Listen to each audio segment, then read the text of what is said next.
Shopping is hard, right? But there's a better way. Stitch Fix online personal styling makes it easy. I just give my stylist my size, style, and budget preferences. I order boxes when I want and how I want. No subscription required. And she sends just for me pieces. Plus outfit recommendations and styling tips. I keep what I love and send back the rest. It's so easy. Personal styling for everyone. Get started today at stitchfix.com/Spotify. That's stitchfix.com/Spotify.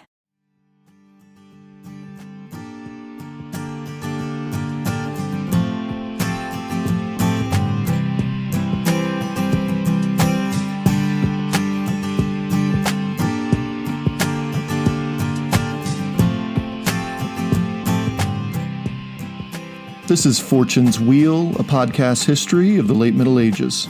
I'm your host, Jonathan. This is episode 23, the First Crusade?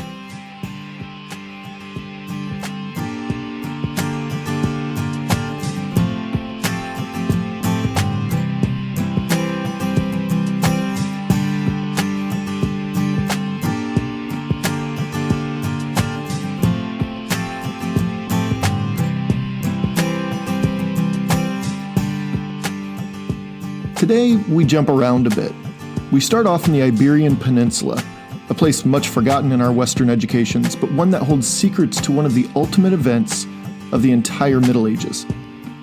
Iberia is a fascinating place with a fascinating history, and we begin there around the 920s, with the Emir of Cordoba declaring himself caliph over the entire Islamic world, thus vowing to unseat the current caliph in Baghdad, which was at the time the single greatest center of learning in the medieval Western world, eclipsing even Constantinople, which, as we've learned, wouldn't see their mini-renaissance until Basil II, almost a century later.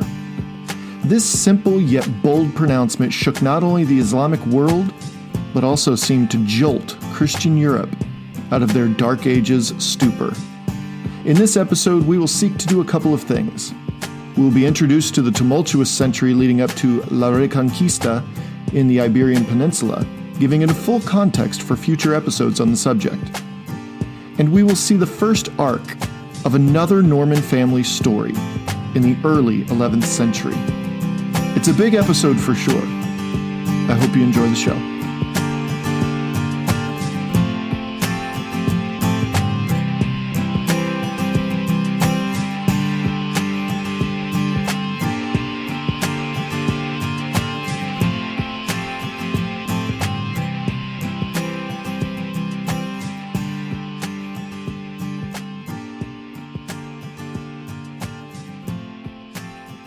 The Iberian Peninsula is another ancient land that had seen as many centuries of violence as it's seen peace over its couple thousand years of recorded history. And during the Middle Ages, this was a pattern that continued. Its first inhabitants recorded their own existence in places like El Castillo Cave, where they painted their world on its walls nearly 40,000 years before the time period we're going to spend some time on here on this episode. Culturally, this place is about as diverse as they come. From chilly, wind-swept Galicia, settled by Celts in the north, to its sunny southern coasts, changing hands between the Phoenicians, Greeks, Romans, and Carthaginians. This place pretty much has it all. The Romans called this far western region of the known world Hispania, and they were desperate to bring the area under their direct control due to its rich reserves and valuable minerals such as salt, zinc, lead, and silver in its north, and copper deposits and gold veins in its south. Its central plains and hills are fertile enough for centuries of vineyards and olive groves. After the Romans were the invading Germanic peoples called the Swabians and the Vandals. And a couple of centuries later came the powerful Visigoths, who not only spread throughout Iberia, uniting the various kingdoms and city-states of their predecessors, but also crossed the Strait of Gibraltar, the 7-mile-wide gap between Europe and Africa, and then curled themselves eastward along the Mediterranean coast as far as Carthage, or modern-day Tunis, the capital of Tunisia. Throughout all of this, each invading force made a crucial decision to assimilate the existing cultures into their own, intensifying this overall culture of tolerance. This area was largely isolated from Europe proper by the Pyrenees Mountains, that quite literally acted as a geologic barrier between the Frankish lands to the northeast and the various groups on the peninsula. So they were, except for the periodic invasions by outsiders, free to evolve on their own. One such invasionary force that made one of the largest impacts on the peninsula were the Berbers. Berbers were a collective name for various Saharan African groups. They had made the conversion to Islam a century or so earlier, and after a slow migration across the strait into Iberia, they eventually established a Muslim presence on the southern two-thirds of the region, leaving the northern Christian kingdoms and city-states to continue in a weakened, disunited state. When in 755 a lone survivor of the assassinated ruling family of the Umayyad dynasty showed up in Cordoba in south-central Iberia, a land at this point being called al-Andalus, having secretly traveled from Damascus across a very hostile northern Africa all alone, well, he was about to change history in more ways than one. See, this man's mother was a Berber woman brought back west to Damascus in order to unite the farthest reaches of Islam with its center. From Maria Rosa Menecal's phenomenal book, Ornament of the World, she writes about this man, whose name was Abd al-Rahman. He, she writes, quote, was in many ways the quintessential Arab, the heir and descendant of the desert warriors, who were the companions of the Prophet himself, and yet he was no less a Berber, the child of one of their own tribeswomen. End quote. Abd al-Rahman, the last vestige of the Umayyad Caliphate in the east, demanded a place at the head of Cordoba in order to reestablish his Umayyad dynasty firmly at the top of the Islamic pecking order. Well, the current emir wouldn't give up so easily, though he most definitely knew his defiance was short-lived. Menecal continues later, quote, Abd al-Rahman assembled forces loyal to him, Syrians and Berbers combined, and one day in May 756, a battle just outside the city walls of Cordoba decisively changed the face of European history and culture. Abd al-Rahman easily defeated this would-be father-in-law and became the new governor of this westernmost province of the Islamic world. End quote. Cordoba would continue to dominate the peninsula's power structure for the next 150 years, continuing to not only secure its borders, but also to enrich the lives of its citizens by tirelessly setting about civic improvement projects like irrigation systems, city walls, and safer roads from city to city. Most notably, though, al-Rahman's Cordoba would increasingly set about creating one of the most inclusive and tolerant communities in all of human history. The new Abbasid Caliphate, shortly after murdering the entire Umayyad ruling family, moved the center of the Islamic world from Damascus to Baghdad, which had become the preeminent cultural and academic center of the Islamic world. But by the early 10th century, Cordoba was itself a city to be reckoned with. Cordoba and its surrounding cities, towns, and villages were a bastion for learning and cultural interaction and cooperation. In Europe, Jews and Muslims alike were simply not accepted into the mainstream body politic. But in Cordoba, Jews were tolerated, if not fully accepted, as valuable members of society. Many notable scholars from this period were Jewish, in fact, and were trusted in some of the highest positions in the community. One Jewish scholar named Hasdai ibn Shaprut, born in 915, just a few years before Cordoba's future would take an enormous leap forward, grew up around other well-to-do established Jewish families, as well as Muslims, Christians, Berbers, Slavic and Irish slaves, as well as natives. Hasdai ibn Shaprut would one day become a respected physician, mathematician, and philosopher, and would earn the position of vizier, or highest council, to the caliph himself. How can such a diverse population achieve such a peaceful status, especially in what amounted to nothing short of a theocracy? See, even today, Jews and Christians are considered al-Kitab, people of the book. It was a leading tenet of Islam to extend the olive branch to other people who derive their faith from the teachings of the Quran. In this case of Judaism, God revealed himself to prophets such as Abraham, Moses, and others, whom Muslims also hold in extremely high regard. As for Christians, God revealed himself to Jesus of Nazareth, another prophet according to the Muslim faith. This idea of al-Kitab was what allowed unification on a civic level, and as for faith, at the very least, it offered an understanding that at the core of all three groups was the same center point, just as three concentric circles also share a common center point. Christians and Jews alike were allowed to live in the area and learn and produce works of immense intellectual weight. But Muslims reigned supreme, and as long as everyone stayed within the boundaries of Muslim custom and decree, they could worship and live as they chose. And this foundational idea of Abd al-Rahman's Andalusia would only strengthen into the 10th century.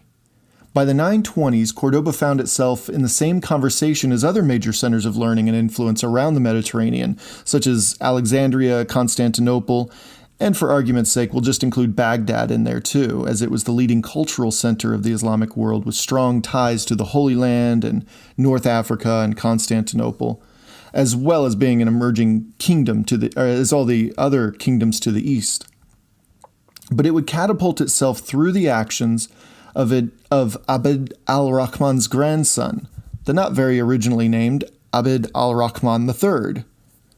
Boldly and defiantly, Abd al-Rahman proclaimed Cordoba and Andalusia as the new center of Islam, and himself its new caliph. Taking stock of his Iberian home, he expressly stated his intent to unseat Baghdad as its cultural and academic beating heart, and sent ambassadors far and wide throughout the African, Islamic, Eastern Roman, and European worlds, setting up trade networks, civil dialogue, and academic communication. In the ensuing decades, Cordoba would just about achieve Abd al-Rahman III's vision too, also seeing the Jewish Hasdai ibn Shaprut promoted to his chief advisor, as I've said.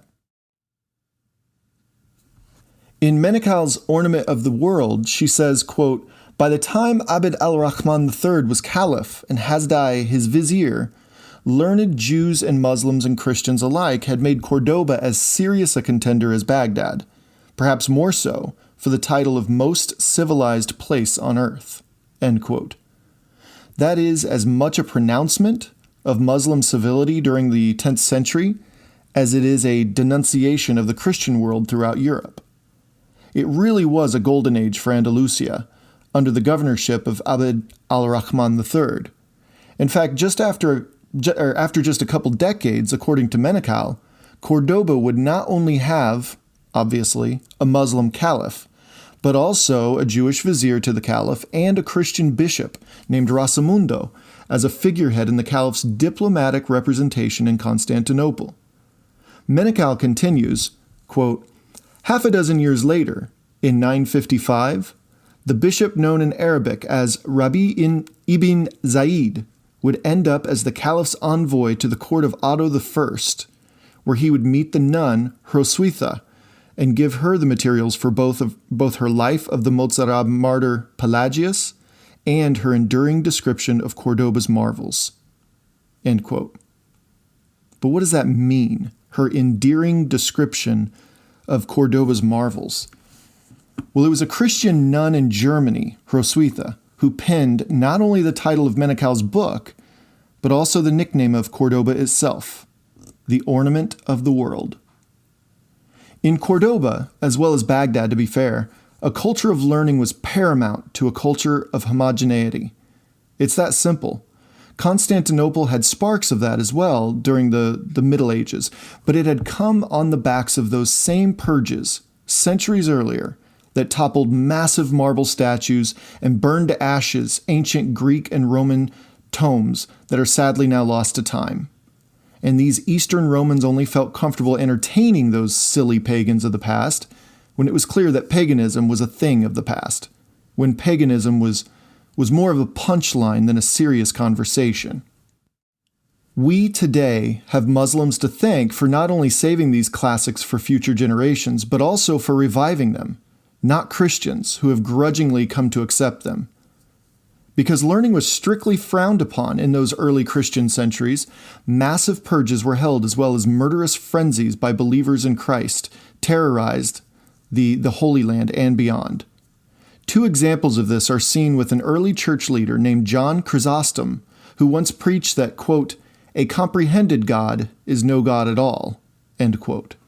And Christian terrorists once pulled the incredibly intelligent and beautiful polymath and philosopher Hypatia of Alexandria from her horse, dragged her to the ground, did unspeakable acts to her before skinning her alive and then lighting her on fire. Books were kept in secret by Greeks, Romans, Egyptians, and Jews from Antioch to Athens, Rome to Jerusalem, and Cairo to Baghdad. And very few statues and temples survived too.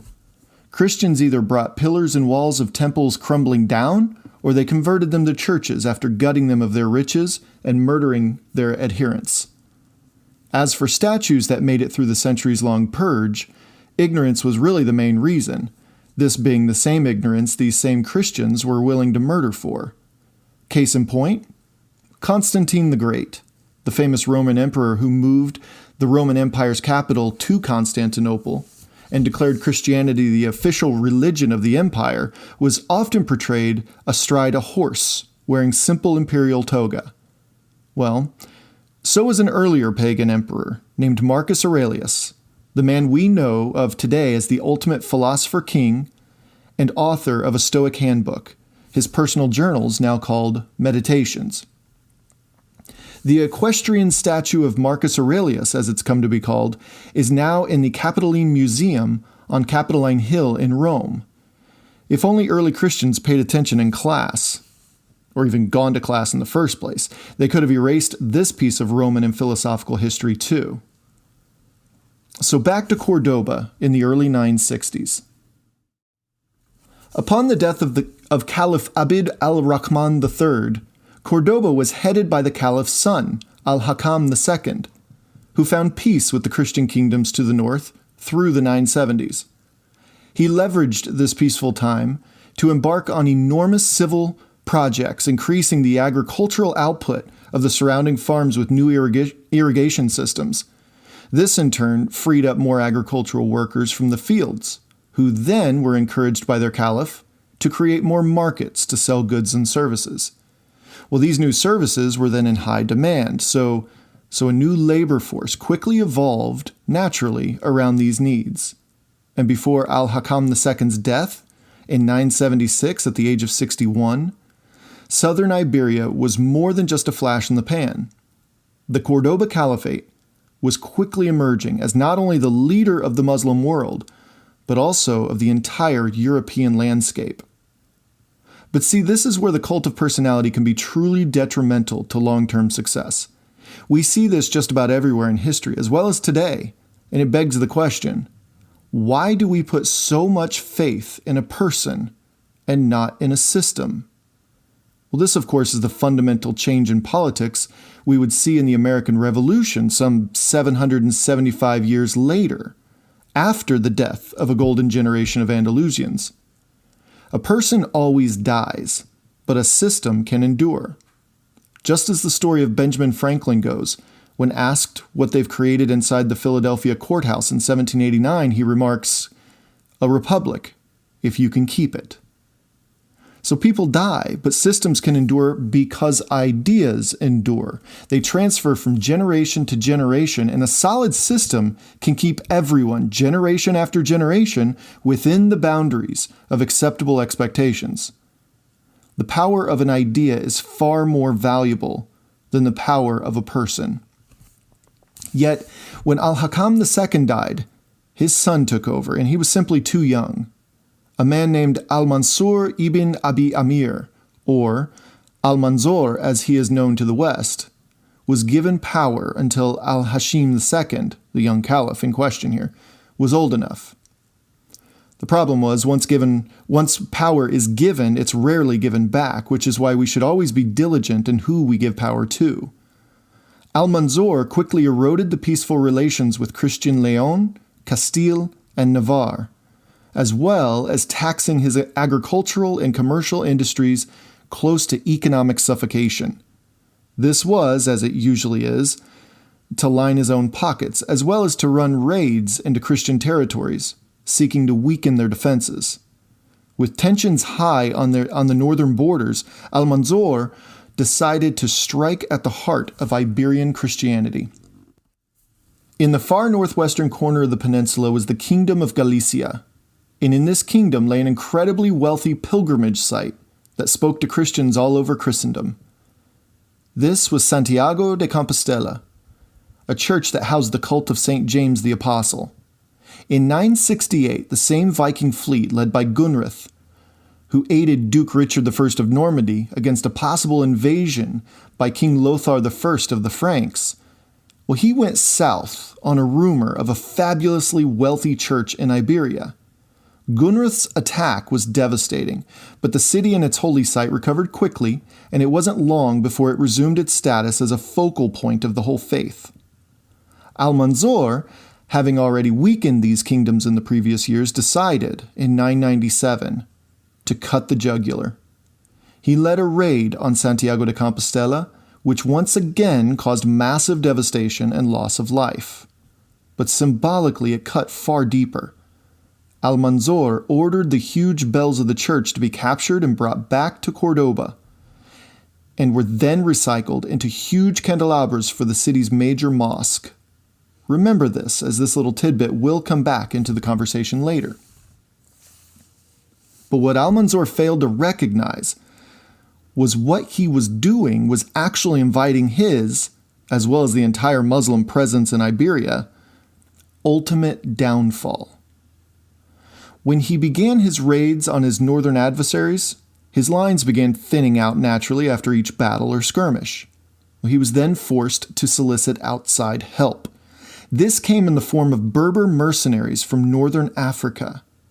The problem was, as Cordoba had become wealthier and wealthier in their prosperity, they'd also drifted further from the simplicity of a faithful life outlined during a simpler time centuries earlier. Berbers were largely poor nomads who congregated only in certain parts of the year, though many Berbers did settle in larger permanent communities while still keeping a simpler lifestyle. When these mercenaries witnessed firsthand the incredible wealth of the Cordoba Caliphate, as well as the acceptance of Jews and Christians in society, well, their resentment boiled to the surface. The 1000s saw succession crisis after succession crisis once Almanzor died, and at the same time, Muslim Berbers began sacking Andalusian cities and fortresses, thus weakening its defenses. This was, as you can see, a lot at play in this part of Europe. And it only gets more and more complicated, so I'll try to explain it as simply as I can, though I encourage you to find other resources and learn more if this episode of Medieval History interests you. It's fascinating stuff, really. A man named Suleiman ibn al-Hakam took advantage of a pretty chaotic situation in 1009. Almanzor's predecessor, al-Hisham II, was once again the caliph. Al-Hisham II was also warring with a man named Muhammad II, who then imprisoned the caliph.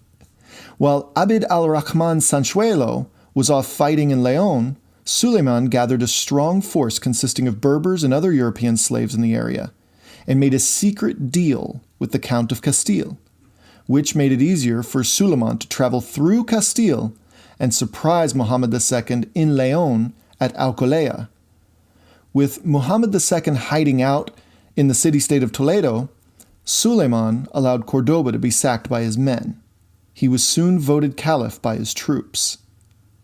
Well, at this point, Muhammad II mustered up another force and reached out to Count Ramon Borrell of the county of Barcelona for a temporary alliance. In 1010, Muhammad II was defeated. Cordoba was sacked again, but his own mercenaries killed him. Al-Hisham II once again was freed from prison and given the title of caliph.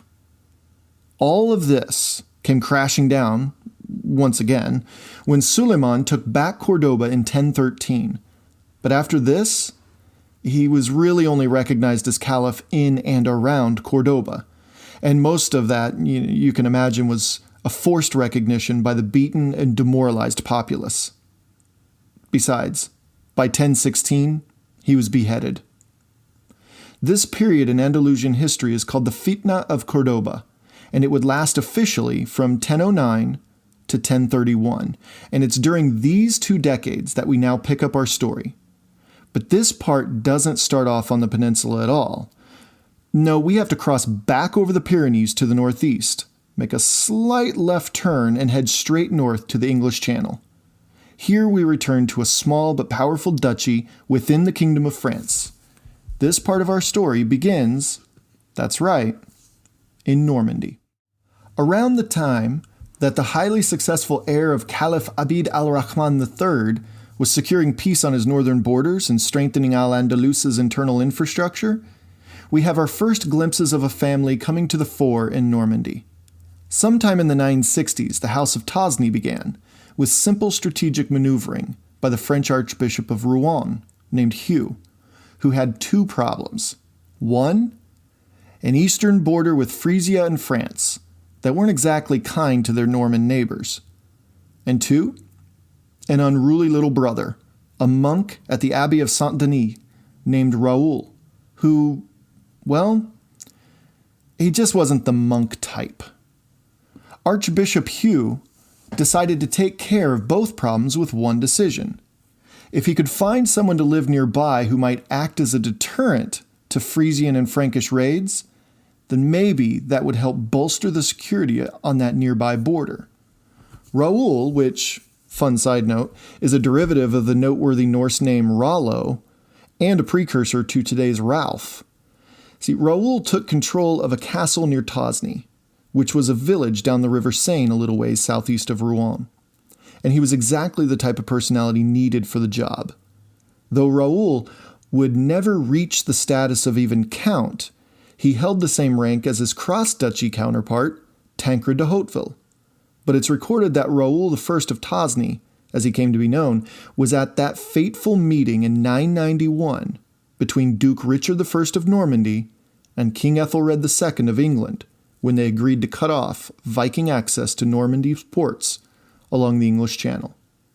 It was clear that Raoul had earned the respect and trust of the Dukes of Normandy in the preceding decades as Seigneur of Tosny to be invited to be in that attendance at such event. By 1013, his son, Roger of Tosny, born in 990, and he were manning the defenses at another Tosny castle in nearby Tillières, when something lost to time forced both men into exile by Duke Richard II. It was here when the 2 men, identified in so many regards, especially those regarding bravery, individualistic tendencies, quarrelsomeness, and ruthlessness, split up and went their separate ways. Raoul of Tosny, well, the next time we see him, he's fighting alongside the Drangos, another Norman noble family curiously exiled at the same time as the Tosnys. He's in Apulia, against whoever didn't pay him enough, or fighting against whoever didn't pay him enough. And he was apparently earning serious bank there, too. In fact, one can make the claim, though there is little evidence to support it, that Raoul was one of Rainulf Drango's acquaintances on his trip to the Holy Land, and stopped with him at the shrine of the Archangel Michael near Foggia, Italy in 1015. Who knows for sure, really, but it's interesting to think about. The records seem to suggest it, even if it might not be true. Roger of Tosny, however, took a different path than his father. While Raoul of Tosny sought wealth and fame in southern Italy, Roger went in a completely different direction, figuratively and literally, actually. Assuming this was true, Raoul went as a Christian ambassador of peace to Muslim-held lands, while Roger went as a Christian ambassador of war to Muslim-held lands. With the attack on and looting of Santiago de Compostela in 997, the frequent raids against the Christian kingdoms of Portugal, Galicia, Leon, Castile, Aragon, Navarre, and Barcelona had been sending messages to any and every Christian kingdom, as well as the Pope, for help in pushing back their southern Muslim neighbors. Stop for a moment and think about that. We're told that Pope Urban II in 1097 called for the first religious war, or crusade, against Muslims, which was culminated in the First Crusade in 1099. However, one could certainly make the case that Pope Urban II merely called for a second crusade on the centennial anniversary of the Muslim attack on Santiago de Compostela. Christian kings across Iberia were calling for assistance in fighting Muslims as early as the 1010s. Could this be history's first official crusade there on the Iberian Peninsula? Well, the matter's still up for debate, but it's certainly a thought-provoking idea. When Roger of Tosny heard the call for European knights to aid Christian Barcelona, specifically, against further Muslim attacks on their southern border, he, ever the adventurous, hot-headed descendant of Vikings, well, he couldn't resist to scratch the itch of testing fate. As he said his farewell to his father, Roger of Tosny probably couldn't have left Normandy fast enough. Roger couldn't have been much more than 25 years old when he headed southwest toward the Pyrenees. On his way south, he was able to see the kingdom in which he served as a minor noble. He passed through the Duchy of Aquitaine first, and then passed through either the Duchy of Gascony to the west on the southern border of the Pyrenees, or the County of Toulouse in the middle. Most likely, heading almost straight south from Normandy, Roger probably passed through Toulouse on his way to Barcelona, which was straight south from there. No doubt he also enjoyed the company of a small band of Norman knights he'd collected along the way, but there is a chance he was joined by other Frankish knights in search of similar opportunities in Iberia. European Christians had made serious attempts at the peninsula for over a century, but between skirmishes with pagan locals, battles with those from Cordoba, and Viking raids making inroads into Muslim-held central Iberia was next to impossible. That, and like any group, these Christians also splintered into varying kingdoms, those of Leon, as we've mentioned, Leon, Castile, Navarre, Galicia, Portugal, Aragon, and Barcelona, though it seemed Leon was the biggest kid on the block there. These kingdoms hugged the northern coast of the peninsula and weren't exactly the kindest to each other, but they all shared one common enemy: Cordoba. When Roger of Tosny finally reached Countess Ermesinde of Barcelona, who was originally from a noble family in France's Carcassonne region, it was she who had made the most recent calls for help, as her husband, Count Ramon Borel, had recently passed away, and she hadn't remarried yet. Well, he made quick work of the negotiations, as you can imagine. With his contingent of knights, he promised to rid her lands of the Muslim threat, in exchange for the Countess's daughter's hand in marriage. Estefania was his bride's name, and as far as I found, she bore him no children. However, his union with her proved far more valuable than children. She opened up the financial reserves to him. Well, to an extent, of course, as the county was still not his, as well as giving him access to the military might of the Countess's forces. With this, Roger of Tosny's legend would really begin. While his father Raoul of Tosny was most likely returning from the Holy Land with the Durango brothers, as mentioned earlier, stopping to see the famous pagan-turned-Christian shrine, and then being offered a lucrative deal with the Lombards from Salerno, while that was happening, Roger of Tosny married into the Iberian nobility and amassed a stout army of skilled knights to secure the border of his new home. The year was probably 1015, and Iberia, as we've learned already, was just getting started with that fitna of Cordoba. This essentially was the reaction to two major things we've covered so far in this episode: Almanzor's disastrous foreign policy decisions and his mercenary Berbers rebelling against the materialism ever present throughout the peaceful caliphate. Muslim Iberia was collapsing. Resources were beginning to wane. Political power was crumbling as quickly as the walls of fortresses brought down by the Berbers. And Christian kings and counts in the area, well, they were starting to amass their own forces and licking their chops at the dying giant to their south. By 1015, major movement had recently occurred around the peninsula too. In the northern third, as we know, were the Christian states of Portugal, Galicia, Leon, Castile, Navarre, and various other smaller counties and marquisats, though the one we want to pay attention to here is Barcelona. South of them were the fractured Muslim city-states of al-Andalus, and this is what's kind of new here. This is what's happened since about 1013. And remember, just a generation earlier, these were proud members of a prominent and prosperous Cordoba Caliphate. When Roger of Tosny crossed the Pyrenees, the most prominent city-states, called taifas, were Zaragoza in the northeast, Valencia on the eastern coast, Denia, Murcia, and Almeria south of that, Granada in south-central Iberia, Cordoba in the south-southwest of the peninsula, though Cordoba was split up throughout its territory by a handful of smaller taifas inside of it. Badajoz on the Atlantic coast, where the nation of Portugal sits today, and finally the juggernaut, right smack in the middle, was the Taifa of Toledo. Cordoba was effectively finished by 1015 or so, having been destroyed from within, which unfortunately is a pattern we still see in our own homelands today. And it was this that ultimately brought Al-Rahman III's dream of a tolerant Muslim ornament of the world to its knees, and softened it up for the likes of Roger of Tosny to wreak havoc along its northeastern borderlands. This was the world Roger of Tosny crossed into, married into, and eventually left. That's right. It's interesting how a man like Roger, an exile and adventurous ruffian, would feel compelled to return to the land that expelled him a few years earlier. But he did. He left, but not before making himself a legend, one that he probably enjoyed having, knowing what little we know about him, but one that would send shivers down a friend and foe alike.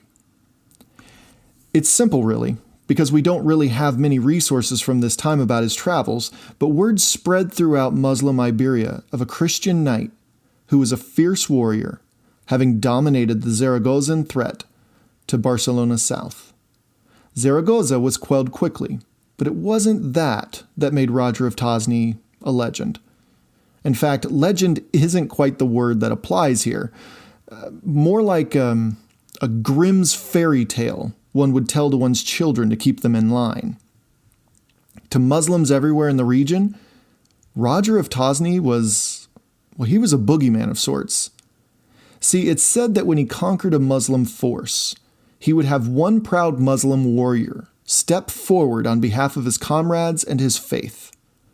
When the man did so, Roger himself would take his sharpest sword and slice the man into two halves.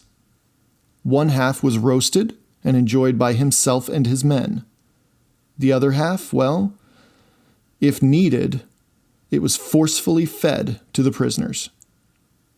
And to use psychological warfare to his advantage, it's said that Roger of Tosny would, I say with quotations, accidentally allow a few prisoners to escape so that they may spread the tales of such barbarity, so that they may spread the tales of Roger's nickname, the Moor Eater. Roger's stay in Barcelona was a short one in the end. His wife, Estefania, died from unknown causes in 1018, though it's likely from childbirth given the time frame.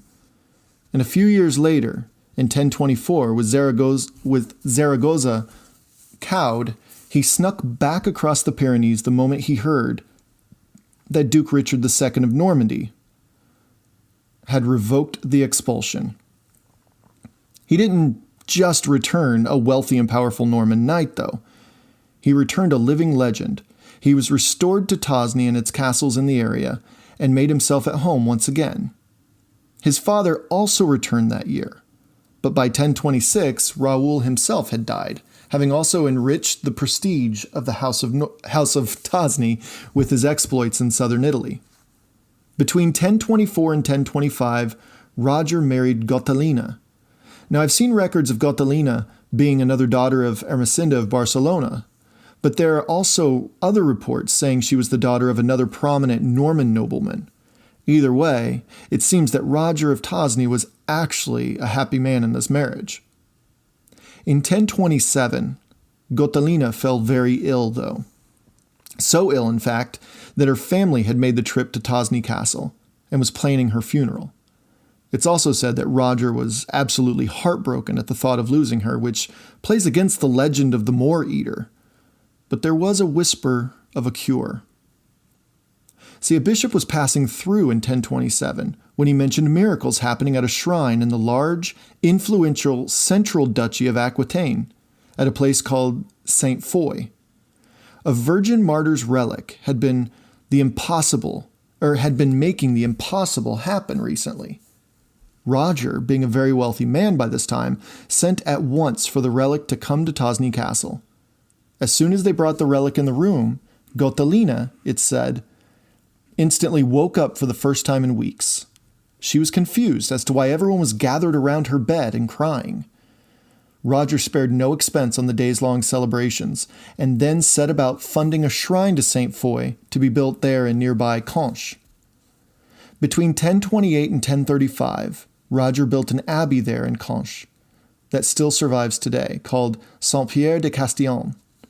During this time, there are records of the Moor Eater making appearances in Iberia, but nothing from the Norman records indicate that he left, that I can find anyway, which makes his legend even more curious. We do know his Tosny blood boiled every so often due to minor skirmishes and arguments he would get into with his own Norman neighbors. But as we know, Normandy, by 1035, well, it was coming to a fever pitch, having been quelled for so long, and then, of course, the loss of their duke, who'd kept him in line for all that time. He must have seen the writing on the wall, though, because he would continue to strengthen his castle's defenses during this period, too, namely those at Tosny and Nogent-le-Roi. As we continue this little chapter in Norman history, you'll want to keep a close eye on Roger of Tosny. There was a reason he was strengthening his defenses. There was a reason he was pushing and shoving his neighbors around. He had seen what softening up an opponent can do when the fight really breaks out. Roger will play a role in the coming years as Normandy navigates its way through an unprecedented succession crisis. As a young boy turns into a duke. Never, though, take your eye off of Tosny, because you can be sure he won't take his eyes off of you.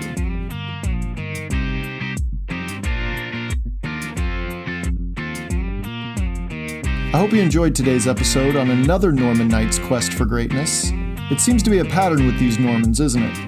If it isn't given, it must be sought after and taken.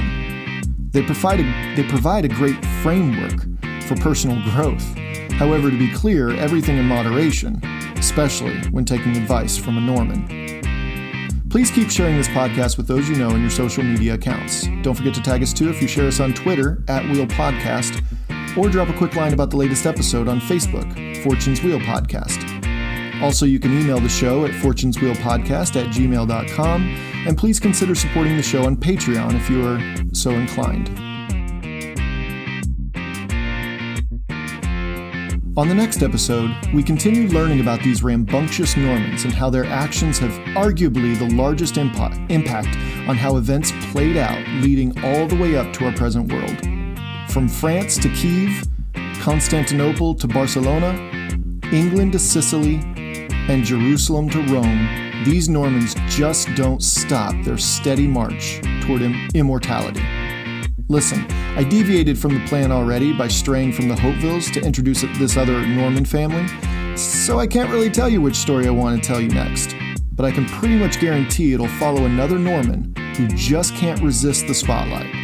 No matter what it ends up being, I can't wait to tell you about it.